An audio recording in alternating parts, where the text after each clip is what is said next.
ॐ नमः सिद्धिभ्यां मोक्षमार्गस्नितारं भीतारं कर्मभूव्रतां ज्ञातारं विश्रुतत्वानां वन्दे तद्गुणलब्धये वन्दे तद्गुणलब्धये तत्त्वार्थसूत्रकर्तारं ग्रद्यपेक्षोपलक्षितम् वन्दे गणेन्द्रसञ्जातम् उमास्वामी मुनीश्वरम् उमास्वामी मुनीश्वरम्।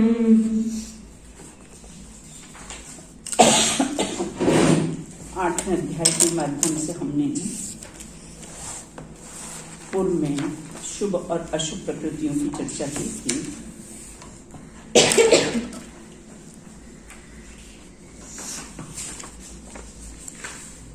शुभ प्रकृतियां कितनी होती है और अशुभ प्रकृतियां कितनी होती है।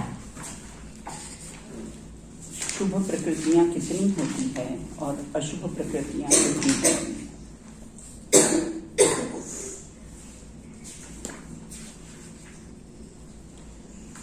हाँ, अदिति बताइए। दीदी, भेद विवक्षा से शुभ प्रकृतियां 63 होती है और अभेद विवक्षा से 42 होती है। और अशुभ प्रकृतियां भेद विवक्षा से 100 होती हैं। हाँ। और अभेद विवक्षा से 84 होती हैं। और इसमें भी जो बंधने योग्य प्रकृतियां कौन कौन सी होती है। बंधने योग्य प्रकृतियां कौन कौन सी होती है। हाँ, श्रेया बताइए। यदि 120 प्रकृतियां बंध योग होती हैं, उनमें आती हैं 16 स्पर्श रस धनवल के, 5 बंधन के, 5 संघात के, सम्यक मिथ्यात और सम्यक प्रकृति का बंध नहीं होता। ऐसे 120 प्रकृतियां हो जाती है। हाँ, बराबर। 68 पुण्य प्रकृतियां हैं, 100 पाप प्रकृतियां हैं, तो ये तो 168 हो गई, जबकि कुल प्रकृति तो 148 होती है। हाँ, पलक बताइए। दीदी, जो स्पर्श रस कंफर्म होते हैं उनके भेद करके जो 20 बनती हैं उसको ऐड कर देते तो उस तरीके से 168 प्रकृतियां बन जाती हैं। अब इस प्रकरण को पढ़ने से अपने को लाभ क्या मिला। देखो, घातिया खर्च की प्रकृतियां सब कैसी होती हैं। सब पाप रूपी होती। मतलब पुण्य और पाप के भेद किसमें पढ़ते हैं। अघातिया कर्मों में पढ़ते हैं। तो इस प्रकरण को पढ़ने से अपने को लाभ क्या हुआ। हाँ, अनिमा बताइए। इस प्रकरण को पढ़ने से हमें यह पता चलता है कि जो पुण्य और पाप दोनों ही बंध के कारण है। बराबर। ये दोनों ही तजने रूप है। कोई भी ग्रहण करने नहीं हो। इसमें अपन सोने की बेड़ी और लोहे की बेड़ी का भी उदाहरण ले सकते हैं कि बेड़ी तो दोनों ही है, भले वो सोने की हो चाहे लोहे की। जो पुण्य प्रकृतियों का जो अट्रैक्शन है वो समाप्त हो जाता है, क्योंकि दोनों ही संसार के हेतु हैं, संसार में परिभ्रमण कराने वाली है। इस प्रकार से हमने चर्चा की थी। अब हम कैसे हैं, आज हम 9वां अध्याय हम अपना प्रारंभ करेंगे। इस 8वें अध्याय में इधर लाइट जलता था तो जल नहीं रहा है, उधर आपके उधर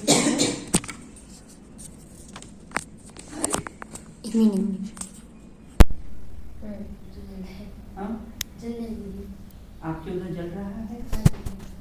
इसके पहले भी जल रहा होगा, है ना। ध्यान किया करो या फिर वीडियो पॉज कर देते। चलिए, अब जो 8वां अध्याय है ना, 8वां अध्याय है, उसमें तो हमने बंध तत्व की चर्चा की थी। अब 9वां जो अध्याय है उसमें संवर और निर्दरा तत्व की चर्चा करेंगे। 10वें अध्याय में मोक्ष तत्व की चर्चा रही ना। अब यहाँ ये कहते हैं आश्रय बंध तो संसार के कारण है और संवर निद्रा कैसे हैं, मोक्ष के कारण है। उसी मोक्ष के कारण संवर निद्रा तत्व की हम चर्चा प्रारंभ या 9वें अध्याय से करें। आश्रव निरोधो संवरः। अब हम यहाँ पर 9वें अध्याय से अपनी चर्चा प्रारंभ करेंगे। पूर्व में हमने 8वें अध्याय में बंध तत्व की चर्चा की थी। अब 9वें अध्याय में संवर निर्जरा और 10वें अध्याय में मोक्ष तत्व की चर्चा होगी। देखो, आश्रव बंध ये संसार के हेतु हैं और संवर निर्जरा ये मोक्ष के कारण हैं। बिल्कुल सूत्र पढ़ते हैं अपन। आश्रव निरोधः संवरः। आश्रव निरोधः संवरः। आश्रव निरोधः संवरः। आश्रम निरोधः संवरः। बहुत सरल है, चलो पढ़ो, अपने देश ना पढ़ो। आश्रव निरोधः संवरः। हाँ, सरल है। अब यहाँ पर क्या बताते हैं कि संवर तत्व का लक्षण बताते हैं कि संवर के संवर मतलब आश्रव तत्व है ना, अपने है ना, आश्रव तत्व महादुख देत, संवर तत्व महासुख देत। पूजन की पंक्तियों में भी आता है ना। तो आश्रव मतलब जो आश्रव तत्व है, निरोध मतलब रुकना है ना, और कैसा है, संवर प्रकट होता है। मतलब आश्रव का रुकना ही क्या है, संवर है। वो नाव का उदाहरण आपने 9th क्लास में ही छडाला में पढ़ा है, बिल्कुल है ना, कि आश्रव को रोकने के लिए कैसा है, बस संवर को खड़ा कर दो तो आश्रव है ना, कार्क लगा दो तो कैसा है, पानी ऊपर आने वाला नहीं है, आश्रव होने वाले नहीं हैं। तो आश्रव को रोकने को ही संवर कहते हैं। और संवर किसे कहते हैं, शुद्धि की उत्पत्ति उसका नाम संवर, शुद्धि की वृद्धि उसका नाम निर्जरा, और परिपूर्ण शुद्धता का प्रकट होना उसका नाम कैसा है, मोक्ष कहा है। बिल्कुल ना। तो आश्रव को रोकने को कैसा है, संवर कहते हैं। ये बांध वगैरह होते हैं ना, जब पानी बहुत आता है ना तो वो सब उनके गेट बंद कर दिए जाते हैं, रोक दिया जाता है उस पानी को। बिल्कुल आश्रव किसे कहते हैं, नवीन कर्मों के आने में जो कारण है वो आश्रव। देखो, आश्रव का अर्थ होता है आना, है ना। तो यहाँ पर किसके आने की बात है, बोले कर्मों के आने की बात है। बिल्कुल, तो नवीन कर्मों के आने के कारण को क्या कहते हैं, आश्रव कहते हैं। मतलब ये आश्रव के कारण ही कैसा है, नवीन कर्म आते हैं फिर बंधते हैं। बिल्कुल, संवर के कितने भेद हैं, बोले 2 भेद हैं, है ना। कौन सा, एक द्रव्य संवर और एक भाव संवर। भाव संवर किसे कहते हैं, शुभाशुभ भाव को रोकने में समर्थ कौन है, शुद्धोपयोग। शुद्धोपयोग से ही कैसे हैं, शुभाशुभ भाव कैसे हैं, रुक जाते हैं, उसे भाव संवर कहते हैं। और द्रव्य संवर किसे कहते हैं, भाव कर्म के आधार पर हमेशा द्रव्य आए ना तो उसमें आप पुद्गल के परमाणु ले लेना, कर्म के परमाणु ले लेना। तो भाव मतलब जीव के परिणाम, ये जीव विपाक की प्रकृति है। और कैसे द्रव्य संवर वो कैसी है, पुद्गल विपाक की प्रकृति है। तो भाव कर्म के आधार से नवीन पुद्गल कर्म का निरोध होना ना, भाव कर्म हमने जो परिणाम किए हैं उसके कारण नवीन आना बंद हो जाना ना, नवीन कर्मों का आना बंद हो जाना, उसको कैसा है, रोक लग जाना, उसको क्या कहते हैं, द्रव्य संवर कहते हैं। अब अपने यहाँ जब एडमिशन हो जाते हैं फिर नवीन बंद, एडमिशन क्लोज, अब उनका आना कैसा है, बंद। बिल्कुल है ना। भाव संवर पहले होता है या द्रव्य संवर पहले होता है, भाव संवर पूर्वक ही कैसा है, द्रव्य संवर। यहाँ परिणाम किए और यहाँ कर्मों का आना रुक गया, दोनों में काल भेद नहीं होता है, दोनों में समय भेद नहीं होता है, दोनों का ही एक साथ होता है। अब संवर से हमको क्या लाभ है, जैसे सूर्य का उदित होना और अंधकार का जाना, कौन पहले और कौन बाद में, बोले कोई पहले नहीं और कोई बाद में नहीं, है ना, दोनों का एक साथ ही होता है, युगपत। अब यहाँ कहते संवर से क्या लाभ है, संवर के बाद संचित हुए दोष और उसके कारणों का परिमार्जन किया जा सकता है, तभी कैसा है, मुक्ति का लाभ है ना। तभी जब संवर के बाद जो संचित हुए दोष के कारण का परिमार्जन किया जाता है, मतलब जो शुद्धि की उत्पत्ति होती है। देखो, संवर तत्व ऐसा तत्व है बेटा, वो मोक्ष में भी रहता है। निर्जरा तत्व मोक्ष में नहीं रहता है, बाकी और तत्व मोक्ष में नहीं रहते हैं, संवर तत्व ही मोक्ष में रहता है। क्यों, क्योंकि संवर मतलब शुद्धि की उत्पत्ति। तो वहाँ सिद्धालय में भी क्या होता है, शुद्ध शुद्ध शुद्ध शुद्ध दशाएं कैसी है, प्रकट होती रहती है। संवर तत्व कैसा है, मोक्ष में भी रहता है। अब कहते हैं अब वो संवर की उत्पत्ति के कारण कौन कौन से हैं। देखो समय सार का जो संवर अधिकार है उसमें भी यही कारण लिए हुए हैं ना, और यहाँ पे ये बताते हैं कि वो संवर की उत्पत्ति किसके कारण से संवर होगा, ये शुद्धि की उत्पत्ति किन कारणों से होगी, तो उनके कारणों की चर्चा कैसी है यहाँ पर की है। बिल्कुल मतलब नास्ति से कहें तो आश्रव का निरोध किससे होगा, है ना, और अस्थि से कहे तो शुद्धि की उत्पत्ति के कारण कौन कौन से हो सकते हैं उसकी बात है। बिल्कुल पढ़ते हैं। सगुप्ती समिति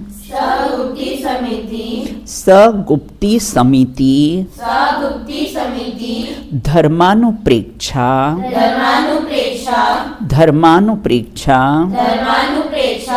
परिसह जय चारित्रे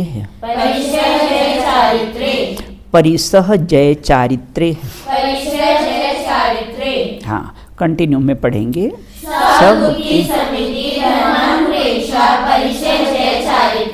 एक बार फिर से पढ़िए।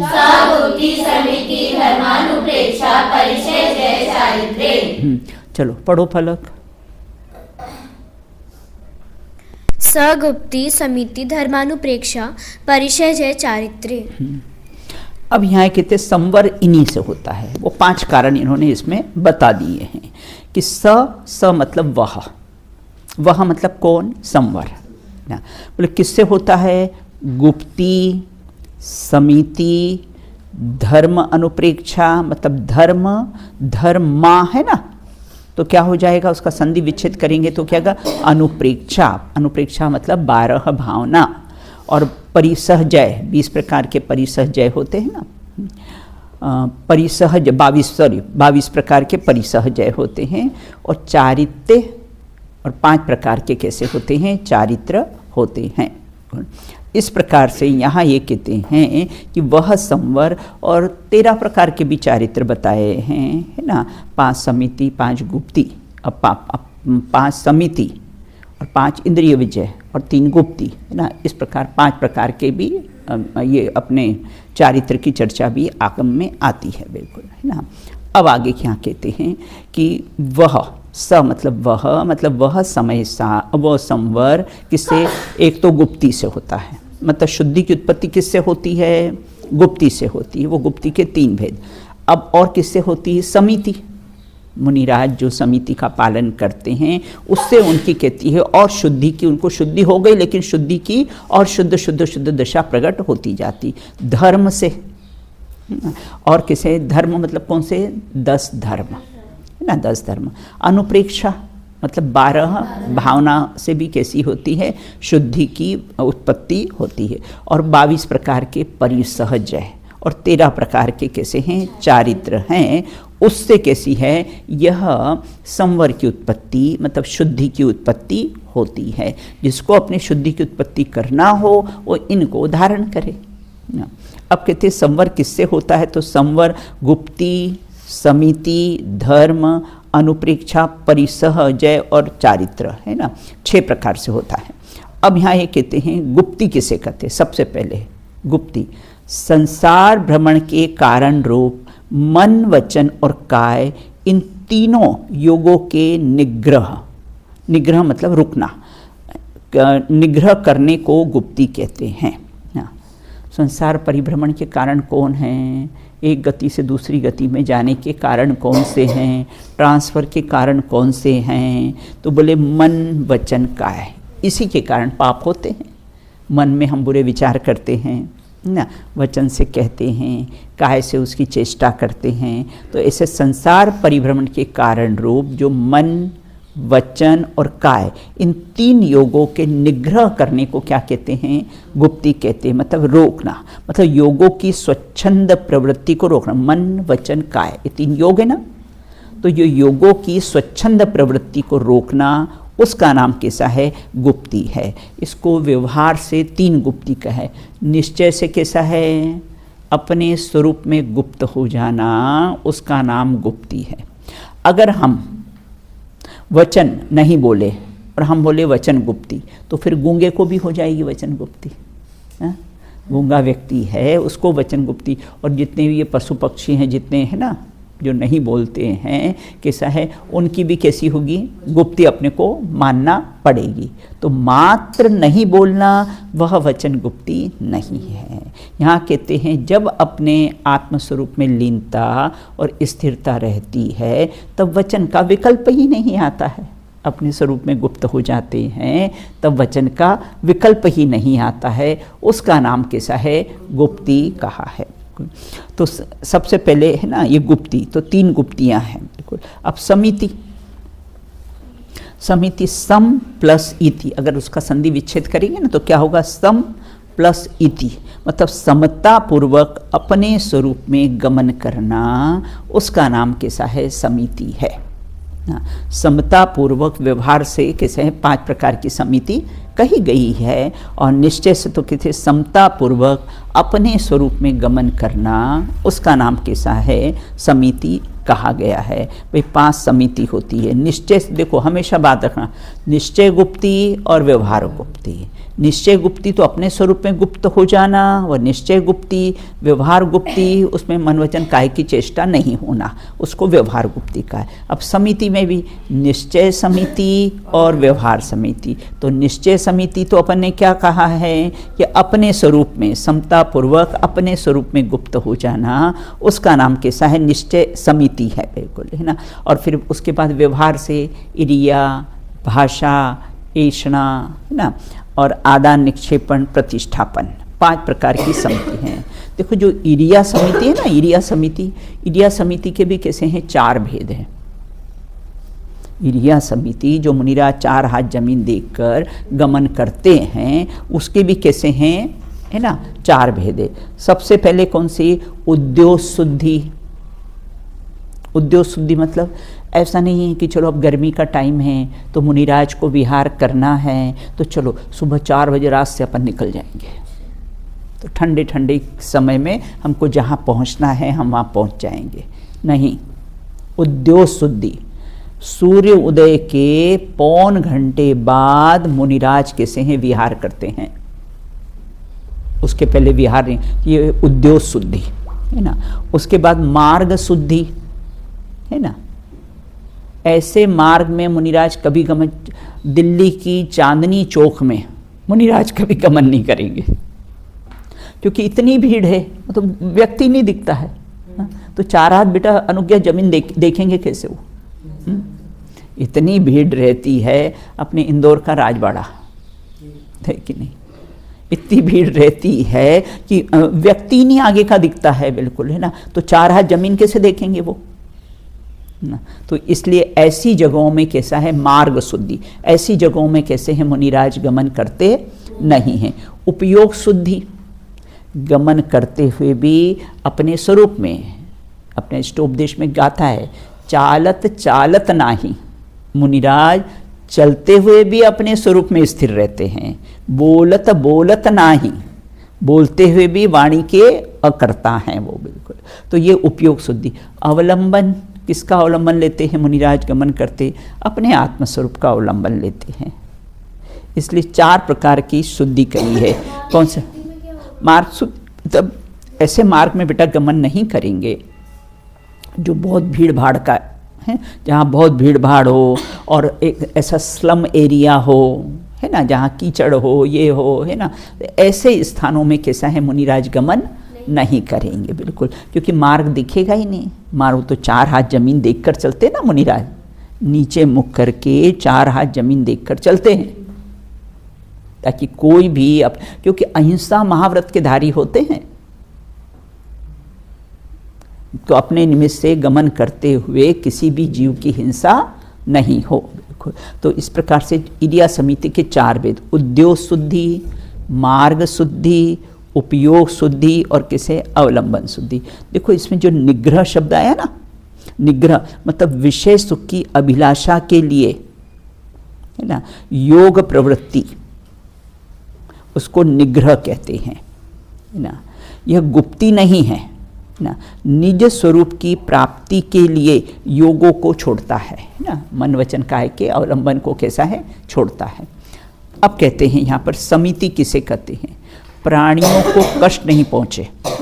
अपने सामान्य अर्थ के साथ सम प्लस इति है ना। अब कहते हैं परिभाषा के रूप में देखते हैं इसको कि समिति किसे कहते हैं, प्राणियों को कष्ट न पहुँचे इस भावना से यत्नाचार पूर्वक, प्रयत्न पूर्वक, सावधानी पूर्वक जो प्रवृत्ति होती है उसे क्या कहते हैं, समिति कहते हैं। और निश्चय समिति और व्यवहार समिति में अंतर पाया जाता है। निश्चय समिति तो कैसे अपने शुद्धोपयोग में गमन करना, और व्यवहार से कैसा है, 4 हाथ जमीन देखकर चलना, वो कैसा है, उसको व्यवहार से समिति कहते हैं। देखो संवर किसे नहीं होता है ना, जो कुदेव इत्यादि की पूजन करते हैं है ना, दीक्षा मूड मुड़ाए। देखो अन्य मत में बेटा कैसा है, इधर पाप करो और इधर गंगा में डुबकी लगा लो, सारे पाप धुल जाएंगे। ये कितना बढ़िया धर्म है कितना बढ़िया काम है अणिमा। इधर पाप करो, गंगा में डुबकी लगाओ, सारे पाप नष्ट हो जाएंगे। तो फिर मछलियाँ, वो तो कोई पाप रहे ही नहीं, वो तो पवित्र ही पवित्र है क्योंकि गंगा में ही रहती है ना। तो इस प्रकार से जो कुदेव इत्यादि की मान्यता है, और अपने यहाँ तो स्नान की बात ही नहीं है, अपने यहाँ तो मुनिराज स्नान का ही त्याग कर देते हैं, अपने मुनिराज स्नान करते ही नहीं हैं। हम एक बार गई थी मैं ऋषिकेश पर्यूषण पर्व में, तो गंगा नदी के किनारे गए थे देखने के लिए। वहाँ पर उन्होंने कहा कि स्नान करो, मैंने कहा हम तो अनछने पानी में कोई पाँव भी नहीं रखे। बोले पाँव ही धो लो, मैंने कहा पाँव भी नहीं धोएंगे हम तो तो हम तो गए नहीं, बस दूर से कैसा है देख लिया बिल्कुल है ना। अब यहाँ ये कहते धर्म किसे कहते हैं, जो आत्मा को संसार के दुखों से छुड़ाकर इष्ट स्थान में पहुँचाए वह धर्म है। धर्म की बहुत सारी परिभाषाएं आती ना, वत्थु स्वभाव धम्मो, गुरुदेव श्री कहते थे इसका अर्थ है वस्तु स्वभाव धर्म, वस्तु का स्वभाव ही धर्म है। वस्तु किसको बोलते हैं, जिसमें अनंत गुण रहते हैं, जिसमें अनंत गुण बसते हैं, उसको क्या कहते हैं, वस्तु कहते हैं। तो वस्तु स्वभाव धर्मो, वस्तु का स्वभाव धर्म है। तो वस्तु मतलब जिसमें अनंत गुण रहते हैं उसे वस्तु कहते हैं। वस्तु का स्वभाव क्या है, बोले ज्ञाता दृष्टा, अर्थात ज्ञाता दृष्टा रहना ही धर्म है, बाकी सब कर्म और भरम है ना। तो इस प्रकार से अर्थ निकालते थे। और धर्म का अर्थ में बताते ना, ध प्लस र प्लस म। ध मतलब धारण करना, किसको, र मतलब रत्नत्रय को, बोले उसका फल क्या है, म अर्थात मोक्ष ना। और कहते चारित्रम खलु धम्मो, दंसण मूलो धम्मो, बहुत सारी परिभाषाएं कैसी है धर्म की आती है। तो जो संसार से दुखों से छुड़ाकर अपने इष्ट स्थान में पहुंचाए वह कैसा है, धर्म कहलाता है। यहाँ इन्होंने ये वाली परिभाषा दी है, बाकी है ना। और देखो धर्म भी, धर्म करत संसार सुख, धर्म करत निर्वाण, धर्म पंथ साधे बिना नरतिरियंच समान। संसार में भी अगर सुखी रहना हो तो आप धर्म से ही सुखी रह सकते हो। आप लोगों ने जो 4 साल यहाँ पर है ना पढ़ाई कर, बीच में जो लड़कियाँ चली जाती है, अंतराय कर्म का उदय उनका है ना, और 4 साल जो पढ़ाई की ना, आप ये मत समझना कि ये व्यर्थ जाएगी, अभी इसका रिजल्ट मालूम नहीं पड़ेगा है ना। ये जब आप अपने गृहस्थ जीवन में या फिर और तुम्हारी थोड़ी सी उम्र ज़्यादा होगी ना, तब आपको इसकी महिमा आएगी कि हमने जो धर्म सीखा था बिल्कुल है ना, तो कितने परिणामों में कैसी है निर्मलता आती है। अभी नहीं, हम भी आपके समान बचपन में थे ना, तो मम्मी कहती चलो प्रवचन में, तो उस समय हमें बड़ा कष्ट होता था कि प्रवचन में ले जाते, मंदिर ले जाते, पूजन करने। लेकिन आज ऐसा लगता है कि उन्होंने ज़बरदस्ती अगर नहीं की होती तो ये धर्म के संस्कार नहीं पड़ते और ये धर्म में रुचि हमें नहीं लगती है। तो इसलिए ना आप अपनी छोटी बहनों को भी सब समझाना है ना कि ये व्यर्थ नहीं जाएगा, और धर्म करने से ही संसार में सुखी होंगे ना, और धर्म से ही संसार में पुण्य पाप के उदय में अपने को समता भाव आएगी। नहीं तो सुसाइड है ना, और डिवोर्स और न जाने क्या क्या प्रसंग बनते हैं, डिप्रेशन, ये धर्म नहीं समझते ना, तो वो ये सब प्रसंग बनने वाले हैं संसार में। अब कहते हैं अनुप्रेक्षा किसे कहते हैं? अनुप्रेक्षा मतलब बारंबार बारंबार भावना भाना, उसको अनुप्रेक्षा कहते हैं। अपने 12 भावना है और 12 भावना का चिंतन कौन करते? मुनिराज भी करते। मुनि सकल व्रति बड़ भागी, भव भोगन ते वैरागी। वैराग्य पावन माई, चिंते अनुप्रेक्षा भाई। जो मुनिराज को क्या जरूरत है अदिति? मुनिराज तो वैसे ही वैरागी हैं, उनको क्या जरूरत है 12 भावना का चिंतन करने की? हमको चिंतन, हम वैरागी नहीं है ना, इसलिए हमें आवश्यकता है कि हम 12 भावनाओं का चिंतन करें। वहाँ कहते वो अपनी वैराग्य की वृद्धि के लिए, वैराग्य की वृद्धि के लिए प्रतिदिन 12 भावनाओं का कैसा है चिंतन करते हैं, बिल्कुल। और हमको वैराग्य हो इसलिए हमें भी प्रतिदिन बेड पे जाओ, नियम बना लो।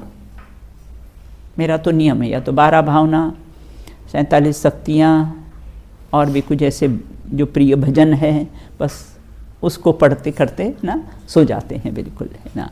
तो इस प्रकार से यहाँ ये कहते परिसह है ना, संसार शरीर आदि की बारंबार चिंतन करना। परिसह जय, भूख प्यास आदि के कष्ट होने पर भी कर्मों की निर्द्रा के लिए शांत भाव से। देखो परिसह और परिसह जय में क्या अंतर पाया जाता है? परिसह और परिसह, देखो परिसह तो हम कहीं ट्रेन बस में जा रहे हैं, ट्रेन बस लेट हो गई और हमको भूख लगी है, लेकिन अब क्या करें, कोई साधन नहीं, चुपचाप बैठे हैं, है ना, वो परिसह है ना। और परिसह जय किसे कहते हैं, है ना?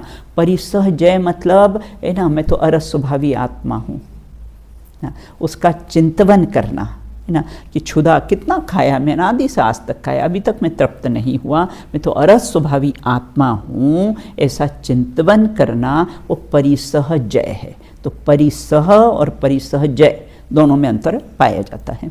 भूख प्यास के कष्टों को के लिए कर्मों की निर्जरा के लिए शांत भाव से सहन करने को परिसह जय कहते हैं, है ना। अब चारित्र किसे कहते हैं? राग द्वेष को दूर करने के लिए ज्ञानी पुरुष की चर्या को कैसा है? चारित्र कहते हैं। देखो चारित्र के भी 2 भेद है, निश्चय चारित्र, व्यवहार चारित्र। 4 प्रकार के चारित्र भी होते हैं, स्वरूपाचरण आदि ना। 5 प्रकार के चारित्र भी होते हैं, 13 प्रकार के चारित्र भी होते हैं ना। 5 महाव्रत, 5 समिति और 3 गुप्ती, ऐसे 13 प्रकार के भी कैसे हैं? चारित्र होते हैं। तो राग द्वेष, चारित्र का अर्थ क्या होता है? चरण करना, आचरण करना, अपने स्वरूप की स्थिरता, लीनता। तो राग द्वेष को दूर करने के लिए ज्ञानी पुरुष कैसे अपने स्वरूप में क्या करते हैं? लीन रहते हैं, उसको कैसा है? चारित्र कहते हैं। सूत्र में स शब्द क्यों दिया है? सूत्र में स शब्द यह बताने के लिए जो संवर होता है वो गुप्ती वगैरह से ही हो सकता है, अन्य कोई उपाय से, 5 जो उपाय 6 उपाय बताए ना, इसी से संवर होगा, इसी से शुद्धि की उत्पत्ति होगी। इसके कारण सूत्र में कैसा है? च शब्द कैसा है? दिया गया है। भाई पूजा पाठ व्रत शील संयम ये नहीं बताया है, शास्त्र लिखना पढ़ना ये नहीं बताया है। कषाय की मंदता तो उससे होती है, लेकिन जो संवर की उत्पत्ति होती है वो इन 6 कारणों से होती है, इसलिए सूत्र में च शब्द का प्रयोग किया गया है। चलिए समय अपना हो गया है, दोनों सूत्र पढ़ लीजिए आप।